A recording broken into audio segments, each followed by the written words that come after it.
So today we're going to be reviewing some Play-Doh and Play-Doh Plus. So here is Play-Doh and then here is the Play-Doh Plus. Start with the Play-Doh. So if I take off the lid, you see the Play-Doh and it's bright red and it's just in its tube. So if I go ahead and cut the Play-Doh in half, we'll be using half of it for this video and then I'll be doing a future video with the Play-Doh as well.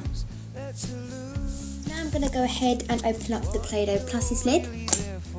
And this has been used, but I only used it last week because I was doing it for another video that will be uploaded soon. Play-Doh is very tough compared to the Play-Doh Plus.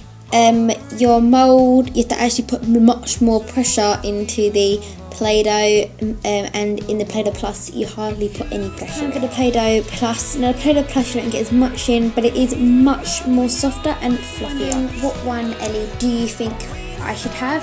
Well, I think the red one, the Play-Doh, which I think you should have that for the project, and the Play-Doh Plus I think you should have for the decoration, as it is much more fluffier and it's easier to mold. I hope you enjoyed this video. I hope you found it very useful. Bye and subscribe.